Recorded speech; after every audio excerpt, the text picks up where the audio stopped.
Hello everyone, this is Neha and welcome back to my channel. कैसे हैं आप सब? आई होप आप बहुत बढ़िया होंगे। स्वागत है आपका आपके अपने चैनल स्टडी परचम में। आज हमारा ईवीएस का लास्ट क्लास है। इसके बाद जो भी क्लास आने वाले हैं वो क्लास आएंगे आपके प्रीवियस ईयर क्वेश्चन बेस्ड, और जो भी प्रीवियस ईयर क्वेश्चन होंगे वो आपके पेडागोजी से भी रिलेटेड होंगे और कंटेंट से भी रिलेटेड होंगे। तो बने रहिएगा इस चैनल पर, आपको बहुत ही बेहतरीन और अच्छे प्रीवियस ईयर क्वेश्चन देखने को मिलेंगे और इससे आपका ईवीएस का एक क्विक रिवीजन हो जाएगा। ठीक है, तो आज का जो टॉपिक है, कुछ इंपॉर्टेंट टॉपिक लेकर आई हूँ ईवीएस के लिए, और ये जो टॉपिक है सीटेट जुलाई 2024 के लिए बहुत ही ज़्यादा इंपॉर्टेंट है। तो बने रहिएगा लास्ट तक। अगर आप चैनल पे नए हैं तो प्लीज़ चैनल को सब्सक्राइब कीजिए और बेल आइकन दबाइए, जिससे आपको नए वीडियो के नोटिफिकेशन मिलेंगे। तो चलिए फिर स्टार्ट करते हैं आज की क्लास और देखते हैं कि हमारा पहला टॉपिक क्या है। पहला टॉपिक है बेसिक डिफरेंस बिटवीन, हमें समझना है कि what is oviparous animal and what is viviparous animal. Oviparous animal क्या होते हैं और वीवीपोरस एनिमल, उनको हम समझना है, और कौन कौन से जानवर या कौन कौन से एनिमल इन दोनों कैटेगरी में आते हैं। ठीक है, तो सबसे पहले हम पढ़ेंगे oviparous animal. Oviparous animal are the ones who lay egg and do not give birth to their offspring directly. यानी कहने का मतलब है कि ओविपोरस एनिमल वो एनिमल होते हैं जो कि एग ले करते हैं, जो कि अंडे देते हैं। अंडे देने वाले एनिमल को हम ओविपोरस कहते हैं, और जो एनिमल अंडे नहीं देते हैं, जो डायरेक्टली बच्चे को जन्म देते हैं, बच्चे को बर्थ करते हैं, वो होते हैं वीवीपोरस एनिमल, है ना। तो ओविपोरस एनिमल में कौन से आएंगे, जो कि वो एग्जाम्पल अगर हम देखें ओविपोरस एनिमल का, तो बर्ड्स हो गए यानी चिड़ियाँ हो गई, रेप्टाइल्स हो गए और एम्फीबियंस हो गए। These are oviparous animal. और ये क्या देते हैं, ये अंडे देते हैं, है ना, और अंडे में से बच्चा निकलता है कुछ दिनों बाद। लेकिन वीवीपोरस एनिमल डायरेक्टली बच्चे को जन्म देते हैं। और वीवीपोरस एनिमल के अगर एग्जाम्पल देंगे तो सबसे बेस्ट एग्जाम्पल हम लोग खुद हैं। हम क्या है, वीवीपोरस एनिमल है। हम बच्चे को डायरेक्ट जन्म देते हैं, और उसमें कैट भी आ जाएगा, डॉग भी आ जाएगा, टाइगर भी आ जाएगा, काऊ भी आ जाएगा, है ना, बेफेलो भी आ जाएगा। ये सारे क्या है, वीवीपोरस एनिमल, जो कि बच्चे को डायरेक्ट जन्म देते हैं, किसी भी अंडे को नहीं देते हैं, है ना। तो ये है वो basic difference between oviparous animal और वीवीपोरस एनिमल। एक और इम्पॉर्टेंट जानकारी आपको लेनी चाहिए यहाँ पे कि वीवीपोरस एनिमल में जो बच्चे का डेवलपमेंट होता है मदर के बॉडी के इनसाइड होता है, लेकिन यहाँ पर मदर के बॉडी के आउटसाइड में बच्चे का डेवलपमेंट होता है। ठीक है, चलिए अब नेक्स्ट हमें कौन सी टॉपिक पढ़नी है वो हम देखेंगे। नेक्स्ट टॉपिक है व्हाट इज मैमल, यानी मैमल क्या होते हैं, मैमल्स कौन होते हैं, है ना। मैमल सबसे पहले ये समझिए कि वार्म ब्लडेड एनिमल होते हैं। वार्म ब्लडेड एनिमल कौन होते हैं? वार्म ब्लडेड एनिमल का अगर हम डेफिनेशन पढ़िए तो warm blooded animal are the animal as the animal defined as that can regulate and maintain constant internal body temperature। यानी ऐसे एनिमल जो कि अपने इंटरनल बॉडी टेम्परेचर को मेंटेन भी करते हैं और रेगुलेट भी करते हैं, है ना, यानी किसी भी टेम्परेचर में सरवाइव कर सकते हैं, वो होते हैं वार्म ब्लडेड एनिमल। याद रखिएगा। और बेस्ट एग्जांपल क्या है, हम लोग क्या है, वार्म ब्लडेड एनिमल। इसीलिए हम गर्मियों के सीजन में भी सरवाइव कर पाते हैं और ठंड के सीजन में भी सरवाइव करते हैं। अगर टेम्परेचर 45 डिग्री चला जाता है गर्मियों में तो उसमें भी हम सरवाइव कर पाते हैं। अगर -1 डिग्री सेल्सियस भी टेम्परेचर चला जाता है ठंड में तो उसमें भी हम सरवाइव कर पाते हैं। यानी हमें अपने बॉडी टेम्परेचर को मेंटेन एंड रेगुलेट करने की कैपेसिटी हमारे में होती है। और मैमल्स क्या होते हैं, वार्म ब्लडेड एनिमल, और हम क्या है, मैमल्स हैं। ठीक है, तो अगर आपसे पूछा जाए कि कोल्ड ब्लडेड एनिमल क्या होते हैं, तो कोल्ड ब्लडेड एनिमल जो है वो किसी भी टेम्परेचर में सरवाइव नहीं कर पाते हैं। जिस टेम्परेचर में वो सरवाइव करते हैं उसी में कर पाते हैं। अगर टेम्परेचर अप डाउन होता है, किसी भी टेम्परेचर का लेवल ऊपर नीचे होता है, वो सरवाइव नहीं कर सकते हैं। बेस्ट एग्जांपल अगर आप देखना चाहो तो क्या है, आपके घरों में जो लिजर्ड रहते हैं, छिपकलियां रहती हैं, वो क्या है, कोल्ड ब्लडेड एनिमल में आते हैं। और कोल्ड ब्लडेड एनिमल का अगर बेस्ट एग्जांपल देंगे तो reptiles, fish, these are cold blooded animal. Cold blooded animal क्या है, जैसे आपने देखा होगा कि गर्मियों के सीजन में आपके घरों में बहुत सारी छिपकलियां आपके घरों की दीवारों पर दिखेगी, लेकिन ठंड आते ही ये छिपकलियां गायब हो जाती है। वो कहाँ चली जाती है, वो एक डीप स्लीप में चली जाती है, जिसको हम हाइबरनेशन के नाम से जानते हैं। तो उस डीप स्लीप में वो 2-3 महीने तक गायब रहेंगी, और जैसे ही गर्मियां आएंगी वो फिर से अपने आपके घरों में दिखना स्टार्ट हो जाएंगी। तो वो क्या है, कोल्ड ब्लडेड एनिमल, जो कि अपने बॉडी टेम्परेचर को रेगुलेट और मेंटेन नहीं कर पाते हैं, लेकिन वार्म ब्लडेड एनिमल अपने बॉडी टेम्परेचर को कंट्रोल एंड रेगुलेट कर पाते हैं। तो what is the basic characteristics of mammal? अगर आपसे कोई पूछे कि व्हाट इज मैमल, मैमल के कुछ कैरेक्टर बताओ, तो आप क्या बताओगे? दे हैव बैकबोन, मैमल्स के बैकबोन होते हैं, 4 लिम्ब होते हैं, उनके बॉडी पर हेयर होता है, उन मैमल्स के पास क्या होते हैं, मेमोरी ग्लैंड होता है। मेमोरी ग्लैंड से क्या मिलता है, मिल्क प्रोड्यूस होता है, और जिसको यंग वंस फीड करते हैं, पीते हैं, ठीक है। They all live in all types of environment, वो रिप्रोड्यूस कर पाते हैं, उनकी एनाटॉमी, हैबिटेट, ये सब पाए जाते हैं मैमल्स में, है ना। उनकी एक बेसिक हैबिटेट होती है, रहने की जगह होती है, एनाटॉमी, रिप्रोडक्शन, ये सब चीज़ों में वो माहिर होते हैं। तो ये थे कुछ बेसिक्स नॉलेज अबाउट मैमल्स, ठीक है। नेक्स्ट हम पढ़ेंगे shadow. What is shadow? Shadow क्या होता है, तो वो हम अभी पढ़ेंगे। ए shadow is a dark shaped formed when an opaque and translucent object is placed in such A way that it block the passage of light.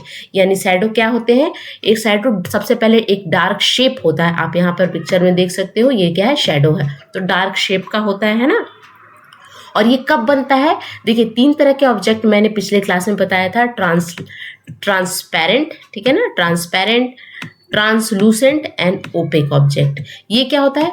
ये ट्रांसपेरेंट ऑब्जेक्ट जिससे आप आर पार इजिली देख सकते हो, यानी आर पार देख सकते हो, और ये पैसेज ऑफ लाइट को पास कर देता है, इससे आप पैसेज ऑफ लाइट पास हो जाती है, जिससे आप किसी भी चीज को देख पाते हो। ट्रांसलूसेंट क्या होता है? ये पार्शियली पास कर पाता है, यानी थोड़ी कुछ लाइट को ये पास करता है, कुछ को नहीं करता है, इसलिए आपको इस साइड जो रखी हुई चीज है वो धुंधली दिखाई देती है, यानी पार्शियली करता है। और ओपेक ऑब्जेक्ट क्या होता है?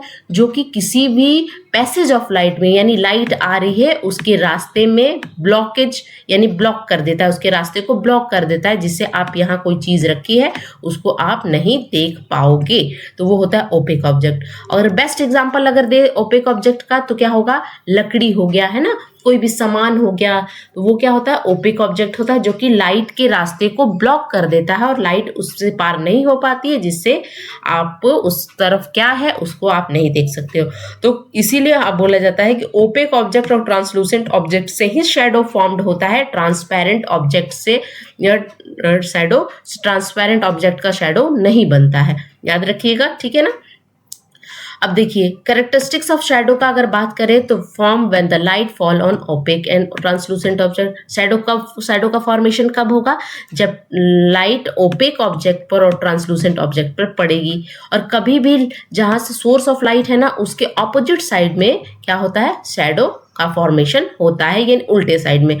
शैडो हमेशा क्या होता है? डार्क शेप का दिखेगा। आपको यहाँ पे डार्क दिख रहा है, आपको कलर नहीं दिखेगा कि रेड कलर का बन रहा है, ब्लू कलर का बन रहा है, हमेशा ब्लैक कलर का ही आपको शैडो दिखेगा, यानी डार्क शेप, डार्क कलर का रहेगा। Only show the shape of object. अब शैडो क्या कर दिखाता है? किसी भी ऑब्जेक्ट का शेप। अभी इस आदमी का शेप को दिखा रहा है, ये आदमी अगर चल रहा है तो इसकी कैसी शेप है, ठीक है ना। अगर आप एप्पल है, एप्पल का अगर शैडो बनता है तो एप्पल का शेप का ही शैडो बनेगा, है ना। तो only show the shape of object. ये कुछ कैरेक्टरिस्टिक्स हैं शैडो के जो कि हमें पता होने चाहिए, ठीक है। अब कुछ और जानते हैं शैडो के बारे में हम, ठीक है। Size and position of shadow. Shadow कब, कहाँ, कैसे बनता है वो हम देखेंगे। Closer the source of light bigger the shadow. आप जितना ज्यादा लाइट के पास रहोगे, रोशनी के पास होगे, उतना बड़ा आपका शैडो बनेगा, है ना। अगर मान लो कि सोर्स ऑफ लाइट आपका यहाँ है और आप जस्ट इसके बगल में खड़े हो तो आपकी शैडो बहुत बड़ी बनेगी। अगर सोर्स ऑफ लाइट यहाँ है और आप यहाँ हो तो आपकी शैडो छोटी बनेगी। तो जितना दूर जाओगे उतना छोटा शैडो, जितना पास आओगे उतना बड़ा शैडो, ठीक है। Closer the screen smaller the shadow. अब इस चीज को याद रखिएगा, यहाँ पे स्क्रीन की बात हो रही है।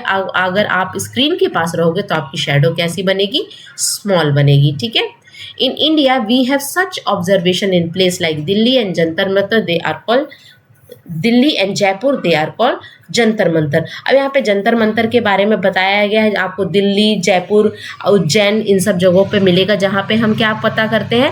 प्लेस पता करते हैं, प्लैनेट का, सन का पोजीशन कहाँ है, टाइम क्या हो रही है, उसका हम पता लगाते हैं इन सब ऑब्जर्वेटरी से। और ये बहुत पुराने समय से चली आ रही है ना। Scientist in older day use this observation to study the position of sun and the planet at the different time of the year. ठीक है, चलिए नेक्स्ट हमें क्या पढ़ना है वो हम देखेंगे। मेटल्स के बारे में कुछ एनसीईआरटी में बातें बताई गई हैं, कुछ फैक्ट्स हैं, उसको आप पढ़िए, वो आप देखिए कि कौन कौन से फैक्ट्स हमें पता होना चाहिए। सबसे पहले क्या है कि Assam, Gujarat, Maharashtra and Andhra Pradesh have oil field found deep inside the अर्थ। यानी ये जो स्टेट के नाम आपको दिए गए हैं, जैसे गुजरात हो गया, आसाम हो गया, महाराष्ट्र हो गया, आंध्र प्रदेश हो गया, इनके पास वो ऑयल फील्ड पाई जाती है और डीप इनसाइड द अर्थ में। ठीक है ना, तो ऑयल को आप एक तरह से प्रोडक्शन करने वाला स्टेट ये माना जाता है। ठीक है ना। अब कुछ many minerals like coal, iron, copper, bauxite, gold ETC also found deep inside the earth. कुछ मिनरल्स होते हैं जैसे कोल हो गया, कोयला, आयरन यानी लोहा, कॉपर, बॉक्साइट किसका ओर है, एल्यूमिनियम का ओर है, एंड गोल्ड ये कहाँ पाया जाता है, अर्थ के इनसाइड में यानी बहुत नीचे धरती में पाया जाता है, ये मिनरल्स है। ठीक है, अब कॉपर के बारे में एनसीईआरटी में क्या बताया गया है कि copper was the first metal to be discover and used by the early people. यानी कहने का मतलब ये है कि कॉपर सबसे पहला अगर कोई मेटल था जिसका डिस्कवर हुआ, वो कौन सा मेटल था, कॉपर था। याद रखिएगा, copper first metal to be discover and used by the पर अर्ली पीपल, यानी पहले के लोग जो है सबसे पहले कॉपर का डिस्कवर किए थे और उसका यूज किए थे। ब्रॉन्ज के बारे में अगर बात करें तो वो सेकेंड मेटल था जो कि यूज किया गया था, और ब्राउन किससे बना था, कॉपर एंड टिन से बना था। यानी bronze is a mixture of copper and tin. याद रखिएगा, क्वेश्चन पूछे जा चुके हैं, कॉपर एंड टिन के मिक्सचर को क्या बोलते हैं, ब्राउन बोलते हैं। ठीक है, it is use to make tools, weapon and household item use by the tribal people. यानी ब्राउन्स का या कॉपर का क्या बनाते थे, टूल्स बनाते थे, वेपन बनाते थे, औजार बनाते थे, और बहुत सारे घर में रखने वाले सामान बनाए जाते थे। और ये सामानों का यूज कौन करता था, ट्राइबल पीपल, जो आदिवासी लोग होते हैं, जनजाति वाले लोग होते हैं, इसका यूज करते थे, है ना। Later bronze are use to make gun, cannon found in the fort of Golconda. लेकिन बाद में देखा गया कि ब्राउन्स का यूज कहाँ किया गया, गन बनाने में, कैनन बनाने में, और वो कहाँ पाया गया था, गोलकुंडा के फोर्ट में, है ना। Bronze alloy traditionally compose of, यहाँ पे फिर से यहाँ पे लिखा हुआ है कि ब्राउन्स किससे बना है, कॉपर एंड टीन के मिक्सचर को हम क्या बोलते हैं, ब्राउन। और बास क्या होता है, बास किससे बना हुआ था, कॉपर एंड जिंक से। यानी बेसिक डिफरेंस आप याद रखिएगा, कभी कभी कंफ्यूज हो जाते हैं। ब्राउन्स कैसे बना है, कॉपर और टीन से मिलकर। ब्रास कैसे बना है, कॉपर एंड जिंक से मिलकर। ठीक है, अब यहाँ पे कुछ कॉम्पोजिशन को देखते हैं। जब ब्राउन्स बनाते हैं उसमें 88% कॉपर होता है और 12% टीन होता है। यानी ब्राउन में अगर पूछा जाए कि कॉपर का परसेंटेज कितना होता है तो 88 होता है और टीन का 12 होता है। उसी तरह ब्रास में कॉपर होता है 95% और 5% ही जिंक पाया जाता है। ठीक है, चलिए अब कोल के बारे में बताएंगे। Coal is a sedimentary deposition composed predominantly of carbon that is readily combustible. Coal is black and brown colour. यानी कोल के बारे में क्या है, सेडिमेंटेशन डिपोजिशन से कोल बनता है और बहुत ही ज़्यादा उसमें क्या होती है, कैपेसिटी होती है, कंबशन वाली जो क्वालिटी होती है, बहुत जल्दी आग पकड़ने वाली क्वालिटी उसमें पाई जाती है। कोल कैसा होता है, ब्लैक और ब्राउन कलर का होता है ना। And has a composition that including inherent moisture consist of more than 50% by weight and more than 70% by volume carbonaceous material. यानी कार्बन के मटेरियल कोल में पाए जाते हैं। कोल को क्लासिफाई किया गया है 4 मेन टाइप में, यानी 4 तरह के आपके कोल पाए जाएंगे, अच्छा से अच्छा और खराब से खराब। तो अगर रैंक दिया जाए तो सबसे पहले सबसे अच्छे क्वालिटी का अगर कोल होता है वो होता है एंथ्रासाइट, उसके बाद ब्यूटेमिनस, उसके बाद सब ब्यूटेमिनस, फिर होता है लिग्नाइट। यानी अगर आपसे पूछा जाए कि सबसे अच्छे क्वालिटी का कोल कौन होता है तो एंथ्रासाइट होता है, और सबसे लो क्वालिटी का कौन होता है तो लिग्नाइट होता है। ठीक है ना। The ranking depend on the type and the amount of carbon the coal contain and on the amount of heat energy the coal can produce। यानी यहाँ पे बताया गया कि कैसे हम क्वालिटी को पहचानते हैं, तो उसमें कितना अमाउंट और किस टाइप का कार्बन है, उससे हम किसी भी कोल की क्वालिटी को जांच सकते हैं। ठीक है, अब यहाँ पर एनसीईआरटी में क्वेश्चन पूछा गया है कि बॉम्बे हाई क्या है ना। तो located at Arabian sea at about 160 kilometre west north west of Mumbai city in the western offshore. यानी मुंबई सिटी के वेस्ट में एक बॉम्बे हाई जगह है जो कि अरेबियन सी में पाया जाता है, 165 किलोमीटर दूर है, ठीक है ना। वहाँ पे क्या होता है, आपको ऑयल फील्ड पाया जाता है। महाराष्ट्र की बात हमने की थी ना, वहाँ पे ऑयल फील्ड पाया जाता है जहाँ से हम तेल निकालने का काम करते हैं, ठीक है। चलिए नेक्स्ट हम पढ़ेंगे what is green house effect. Greenhouse effect is the process by which the radiation from the sun are absorbed by the greenhouse gases and not reflect back into the space. This insulate the surface of earth and prevent it from freezing. यानी green house effect क्या है? Green house effect एक process है जब सन से बहुत सारे radiation निकलते हैं ना, अलग अलग, कुछ रेडिएशन अच्छे भी होते हैं, कुछ बुरे भी होते हैं। तो ग्रीन हाउस इफेक्ट क्या होता है कि जब सन से बहुत सारे रेडिएशन निकलते हैं तो क्या होता है, कुछ ग्रीन हाउस गैसेस होते हैं उसको एब्जॉर्ब कर लेते हैं, और कुछ क्या होता है कि कुछ रेडिएशन आते हैं फिर वापस लौट भी जाते हैं, आते हैं सन से और वापस लौट भी जाते हैं। लेकिन ग्रीन हाउस गैसेस जो होते हैं वो क्या करते हैं, इन रेडिएशन को एब्जॉर्ब कर लेते हैं और वापस जाने नहीं देते हैं, है ना। तो क्या होता है, अब वापस जाने नहीं देंगे तो क्या होगा, अर्थ जो होगा आपका गर्म होना सोएगा, इंसुलेटर का काम करते हैं। This insulator the surface of earth prevent it from freezing, है ना। तो फ्रीजिंग, तो जैसे क्या होगा कि मान लीजिए कि बहुत सारे ग्रीन हाउस इफेक्ट, बहुत सारे ग्रीन हाउस गैसेस क्या करेंगे, बहुत सारे जो रेडिएशन होते हैं अच्छे बुरे सारे रेडिएशन को एब्जॉर्ब कर लिए, वापस जाने नहीं दिए। लेकिन नेचुरल फेमिनिज्म क्या है कि कुछ आते हैं फिर वापस भी चले जाते हैं, लेकिन ये क्या करते हैं, इंसुलेटर का काम करते हैं, रोक लेते हैं, जाने नहीं देते हैं, जिससे क्या होती है, हमारी धरती गर्म होते जा रही है और हमारा ग्लेशियर क्या हो रहा है, पिघलना स्टार्ट होने लगा है, ठीक है। तो अगर कुछ ग्रीन हाउस गैसेस की बात करें तो वो कार्बन डाइऑक्साइड हो गया, मीथेन हो गया, नाइट्रस ऑक्साइड जो हो गया जिसको N2O बोलते हैं, and so called F gases. F gases में क्या होगा, hydrofluorocarbon, perfluorocarbon and sulphur hexafluoride. These are green house gases. और भी कुछ ग्रीन हाउस गैसेज है, जैसे वाटर वेपर भी ग्रीन हाउस गैसेज में आता है ना।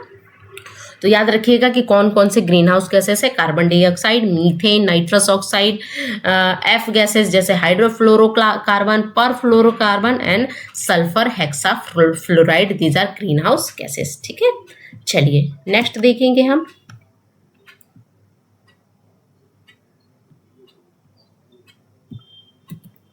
एसिड रेन क्या है ना। When harmful gases like sulphur dioxide and nitrous oxide react with moisture. Moisture का कहने का मतलब क्या है, ये मॉइस्चर है क्या, ये मॉइस्चर है वाटर, यानी H साइंटिफिक नेम, अगर केमिकल नेम या साइंटिफिक नेम क्या होता है वाटर का, H2O। व्हेन हार्मफुल गैसेस, अब सल्फर डाइऑक्साइड हार्मफुल गैसेस है, नाइट्रस ऑक्साइड हार्मफुल गैसेस है, और ये कहाँ से निकलती है, जैसे फैक्ट्री से जो धुआं निकलता है उससे कौन सी गैस निकलती है, सल्फर डाइऑक्साइड, नाइट्रोजन ऑक्साइड और carbon dioxide. These are harmful gases, ये फैक्ट्री के धुओं से निकलती हैं, ठीक है ना। बहुत सारे ऑटोमोबाइल से भी निकलती हैं, जैसे गाड़ियों से। तो ये क्या है, हार्मफुल गैसेस की कैटेगरी में आते हैं। अब जब ये रिएक्ट करते हैं वाटर के साथ, यानी जब ये गैसेस आसमान में जाएंगे, है ना, ऊपर जाएंगे, आसमान में जाएंगे, स्काई में जाएंगे, तो ये हमारे क्या है, हमारे एटमॉस्फेयर में मॉइस्चर भी है। मॉइस्चर का मतलब H2O यानी वाटर है, ठीक है। तो जब उसके साथ रिएक्ट करते हैं ना, तो ये क्या फॉर्मेशन करते हैं, nitric oxide and sulphuric acid. Nitric acid और सल्फ्यूरिक एसिड। सल्फ्यूरिक एसिड यानी H2SO4। Sulphuric acid is the king of acid के नाम से हम इसको जानते हैं, उसका फॉर्मेशन करते हैं। और ये जब हमारे रेन के साथ मिलते हैं, ये जो एसिड है ये क्या है, बहुत ही हार्मफुल एसिड होती है। और ये जब हमारे रेन के साथ, बारिश के साथ मिलते हैं, बारिश के पानी के साथ, तो वो क्या होती है, एसिड रेन के रूप में हमारी धरती पे गिरती है, जिसको हम एसिड रेन कहते हैं। This acid when dropping down on the earth along with rain. हमारे अब ये क्या है, अब आसमान में कौन सी गैसेस बन गई है, H2SO4 बन गई है ना, यानी सल्फ्यूरिक एसिड बन गई है आसमान में, नाइट्रिक एसिड बन गई है, और वाटर ड्रॉपलेट्स के साथ ये मिल गई है, और ये जब आती है हमारे धरती पे तो एसिड रेन कहलाती है। अब एसिड रेन के बहुत सारे हार्मफुल इफेक्ट हैं। सबसे मोस्ट कॉमन एग्जांपल अगर आप देखोगे तो क्या है, हमारा ताजमहल, है ना। तो हमारा क्या है, बहुत ही मॉन्यूमेंट है, बहुत ही इंपॉर्टेंट है, धरोहर है, और इससे इंडियन गवर्नमेंट को बहुत ही बेनिफिट होती है। तो ये देखिए, पहले ताजमहल कैसा था, आपको व्हाइट कलर का दिखता था, अब कैसा दिख रहा है, येलोइश दिख रहा है। क्यों दिख रहा है? Due to acid rain. अब बारिश गिरती है तो ऐसा थोड़ी ना है कि ताजमहल पे बारिश नहीं गिरेगी, बारिश गिरेगी तो हर जगह गिरेगी। तो अब ये H2SO4 जैसे सल्फ्यूरस एसिड जिसको हम H2SO3 बोलते हैं और सल्फ्यूरिक एसिड जिसको H2SO4 कहते हैं, ये जब बारिश के साथ गिरती है तो क्या कर रही है, हमारे जो मॉर्नामेंट है उसको क्या कर रही है, नुकसान कर रही है, और इसका कलर क्या हो गया, व्हाइट से येलो चेंज हो गया है ना। The main cause of yellow colour of Taj Mahal is sulfur dioxide. Sulfur dioxide react with water molecules present in the atmosphere forming sulfurous acid and sulfuric acid. समझ में आई बात? चलिए, अगर किसी भी तरह का कोई भी कमेंट्स है तो प्लीज़ कमेंट सेक्शन में मेंशन कीजिएगा कि आपको कुछ ऐसे वीडियो चाहिए जो कि ऐसे जो इम्पॉर्टेंट टॉपिक है जिससे आपको वीडियो चाहिए और आप चाहते हो उस पर वीडियो आए, तो प्लीज़ कमेंट सेक्शन में मेंशन कीजिएगा। अगर आपको क्लास अच्छा लग रहा है तो उसके लिए भी आप कमेंट सेक्शन में मेंशन कीजिएगा, इससे बहुत ज़्यादा मोटिवेशन मिलता है और नए वीडियो लाने के लिए हम मोटिवेटेड होते हैं। ठीक है, चलिए लाइक शेयर सब्सक्राइब करते रहिएगा, है ना। अब हमें क्या पढ़ना है, व्हाट इज ओजोन लेयर। हम इतना बात करते हैं ओजोन लेयर में छेद हो गया है, ओजोन लेयर इसीलिए हमारा ग्लेशियर जो है वो मेल्ट हो रहा है, नदियों में बाढ़ आ रही है ना। तो ये है क्या, उसको सबसे पहले हम समझेंगे। Ozone layer is a common term for the higher concentration of ozone that is found in a stratosphere around 15 to 30 kilometer above the earth's surface. It covers the entire planet and protect life on the earth by absorbing harmful ultraviolet V यानी UVB radiation from the सन। सबसे पहले क्या है कि सन से कौन सा एक रे निकलता है, UV रे, है ना, अल्ट्रावायलेट V रे निकलता है। तो क्या हो गया, सबसे पहले ये हमारा अर्थ हो गया, है ना, ये अर्थ है और ये है सन। सन से UV रे निकलता है तो स्ट्रेटोस्फेयर, सबसे पहले ट्रोपोस्फेयर आता है, उसके बाद स्ट्रेटोस्फेयर आता है, और इन दोनों के बीच में एक लेयर होता है जिसको हम ओजोन लेयर कहते हैं। ठीक है, तो जो सन से यहाँ पर आती है, सन से जो हार्मफुल रे आती है, तो ओजोन लेयर क्या करता है, ओजोन लेयर इस जो हार्मफुल रे को धरती तक पहुंचने नहीं देता है, एक प्रोटेक्टिव लेयर का काम करता है। ओजोन लेयर क्या है, एक प्रोटेक्टिव लेयर है। आप यहाँ पे देख सकते हो, ये हमारी प्यारी धरती और ये है हम सन। ठीक है, अब सन से हर तरह के रे निकलते हैं, तो ओजोन लेयर यहाँ पर क्या होता है, स्ट्रेटोस्फेयर में पाया जाता है ना। अगर क्वेश्चन पूछा जाए कि स्ट्रेटोस्फेयर में वो क्या पाया जाता है, तो ओजोन लेयर पाया जाता है। तो ट्रोपोस्फेयर से थोड़ा सा ऊपर और स्ट्रेटोस्फेयर के पास में ओजोन लेयर होता है, और ओजोन लेयर का काम होता है जो हार्मफुल यूवी रे है उसको हमारे धरती तक नहीं पहुंचने देना, इसको यहीं पर रोक देना। अब क्या हो गया है कि हमारे यहाँ बहुत सारे, अब हम क्या यूज करने लगे हैं, बहुत सारे हम फ्रिज यूज करने लगे हैं, हम AC यूज करने लगे हैं, तो वहां से ना बहुत सारे हार्मफुल गैसेस निकल रहे हैं। अब वो हार्मफुल गैसेस इस ओजोन लेयर को डिप्लीट कर रहे हैं, इस ओजोन लेयर में छेद कर दे रहे हैं, और जिससे क्या हो रहा है कि जिस हार्मफुल गैसेस को ओजोन लेयर, मान लीजिए यहाँ पे छेद हो गया, यहाँ पे होल हो गया, ठीक है, तो मान लीजिए हार्मफुल गैसेस को ये रोक रहा था, यहाँ पे छेद हो गया, तो क्या होगा, ये हार्मफुल गैसेस हमारे तक पहुंचेगी और जिससे हमारी बहुत सारी स्किन डिजीज हो जाएगी, हमें हमारे प्लांट्स खराब होंगे, हमें बहुत सारी बीमारियां होंगी। तो बहुत सारा, अब उसका कारण क्या है, हम ही लोग हैं। हम क्या करें, बहुत सारी टेक्नोलॉजी आ गई जिसमें अलग अलग तरह के गैस यूज किए जाते हैं, जैसे आपकी AC हो गई। अब क्या है, हर घरों में आपको AC मिलेगा, है ना, तो AC हो गई, आपके फ्रिज से जो गैस निकल रही है, ये सब हार्मफुल गैसेस है जो कि ओजोन लेयर में होल करने का बहुत ही बड़ा रीजन है। ठीक है, तो यहाँ पे क्या है, डिप्लीशन क्या है और इसका इफेक्ट क्या है वो हम पढ़ेंगे। ठीक है, depletion of this layer by the ozone depleting substance ODS will lead to higher OV level, which in turn will cause increased skin cancer and potential damage to some marine organism, plant and plastic। ठीक है, समझ में आया ozone layer क्या है ना। अब क्या हो रहा है कि गर्मी बढ़ेगी, तो अब देखिए यहाँ पे पिक्चर के थ्रू मैंने समझाने की कोशिश की। ये क्या है, आपका सोलर रेडिएशन आ रहा है ना, और ये स्ट्रेटोस्फेयर है और ये आपका ट्रोपोस्फेयर है। यहाँ पे बीच में एक लेयर होता है जो कि प्रोटेक्टिव लेयर माना जाता है, जिसको ओजोन लेयर कहते हैं। अब CFC होता है, जैसे क्लोरोफ्लोरोकार्बन बोलते हैं, जो कि आपके AC वगैरह से निकलता है। ये क्या कर रहा है, यहाँ पर छेद पैदा कर रहा है, यहाँ पे होल कर दिया, जिससे हार्मफुल गैस यहीं पे रुक जा रही थी, लेकिन अब तो वहाँ छेद हो गई है, वहाँ पे होल हो गया तो ये हमारे तक पहुंच रहा है, जिससे बहुत सारे डिजीज हो रही है। और ग्लेशियर भी क्या हो रहा है, हमारा पिघल रहा है, जिससे नदियों में पानी, अब ग्लेशियर क्या है, बहुत ही इंपॉर्टेंट सोर्स है किस चीज का, आपके फ्रेश वाटर का, तो वो भी नीचे आ रहा है। ठीक है, कुछ बर्ड्स के बारे में इंपॉर्टेंट फैक्ट्स पढ़ेंगे। ठीक है ना, सबसे पहले इंडियन रॉबिन बर्ड ले it's egg in between the stone, यानी इंडियन रॉबिन बर्ड अपने एग को कहाँ ले करती है, स्टोन के बीच में, रोड साइड पर। ठीक है, डव के बारे में अगर बात करें तो अपने एग, अपना घोंसला कहाँ बनाती है, वो थॉर्नी बुशेस पर, मेहंदी के झाड़ियों में डव, क्या वो डव नाम की एक पक्षी है वो बनाती है। ठीक है, crow make it nest high up in the tree quite larger, यानी क्रो अपनी नेस्ट, यानी क्रो यानी कौवा अपना घोंसला कहाँ बनाता है,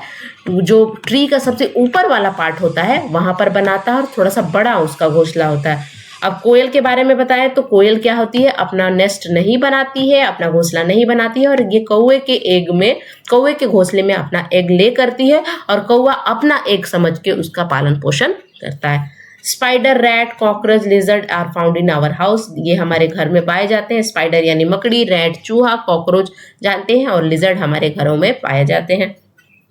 viewers bird make it nest on a thorny tree, has branches hanging over water on the height for the safety of egg. It is very clever and talented bird.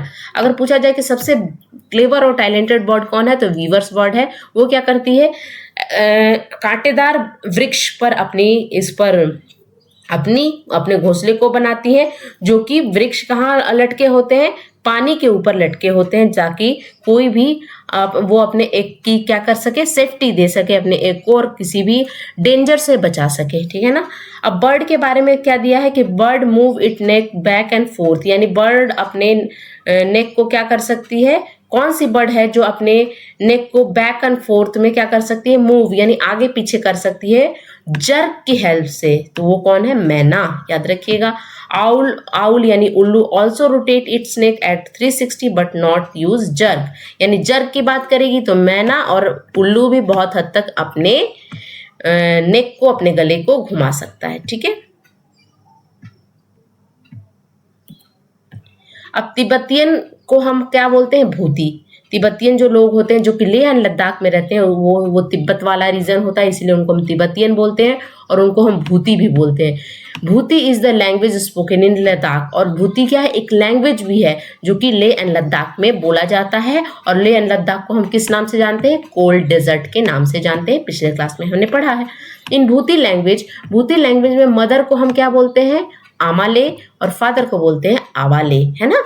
इन एग्रेट नाम की एक बर्ड होती है, सीट ऑन बेफेलो पर बैठी रहती है, because एग्रेट and buffalo have symbiotic relationship, यानी एग्रेट एंड बेफेलो के बीच में कौन सा रिलेशनशिप माना जाता है, symbiotic relation. What is symbiotic relationship, जैसे म्यूचुअल बेनिफिट होती है ना, कि मैं तुम्हें खाना दे रहा हूं तो तुम मुझे पानी दो, मैं तुम्हें रहने की जगह दे रहा हूं तो तुम मुझे खाना दो, तो दोनों को एक दूसरे से बेनिफिट हो, दोनों को एक दूसरे से फायदा हो, उसको हम बोलते हैं symbiotic relationship.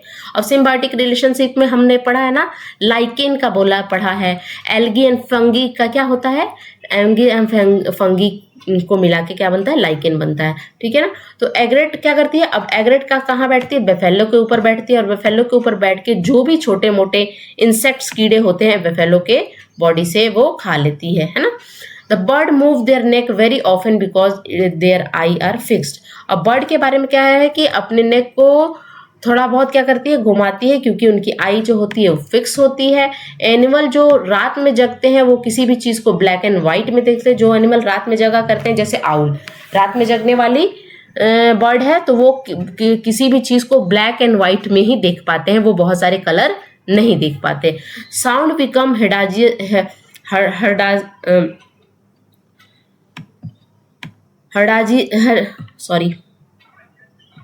Sound become hazardous noise pollution at decibel, यानी साउंड की जो यूनिट होती है जिसको हम डेसिबल में काउंट करते हैं, जब 80 डेसिमल से ऊपर हो जाता है तो वो नुकसानदेह होता है, वो डेंजरस होता है।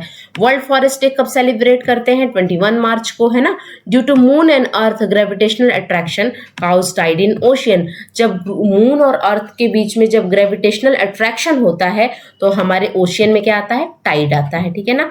अर्थवर्म के बारे में अगर हम पढ़े तो अर्थवर्म को हम क्या बोलते हैं, फार्मर फ्रेंड्स के नाम से भी जानते हैं, यानी वो किसानों का दोस्त माना जाता है। क्यों माना जाता है? Soften the soil by digging underneath to the make tunnel, वो सॉइल को सॉफ्ट बनाता है टनल बनाने के प्रोसेस में। ठीक है।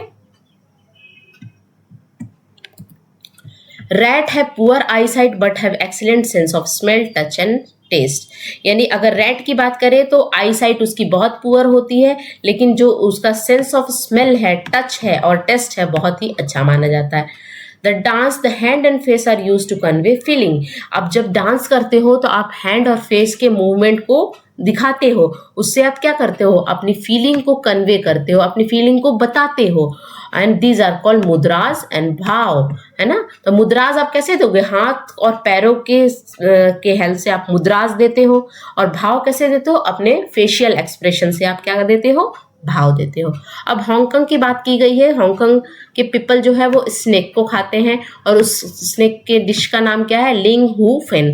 लिंग हू फेन नाम की एक स्नेक की डिश होती है जो कि कहाँ के लोग खाते हैं, हांगकांग के लोग खाते हैं। अब सिगरेट के लाइटर में कौन सा गैस पाया जाता है, तो ब्यूटेन पाया जाता है। ठीक है। तो ये थे आज के लेक्चर, आशा करती हूँ आपको लेक्चर अच्छा लगा होगा। इसी के साथ आपका ईवीएस का जो कंटेंट था, जो थ्योरी पेपर था, वो मैंने कंप्लीट करा दिया। Next video previous year question से आएगा, तो बने रहिएगा और बहुत ही अच्छी तैयारी हो जाएगी अगर आप प्रीवियस ईयर क्वेश्चन देखोगे। मिलती हूँ आपसे नेक्स्ट वीडियो में, तब तक के लिए thank you so much for watching, bye.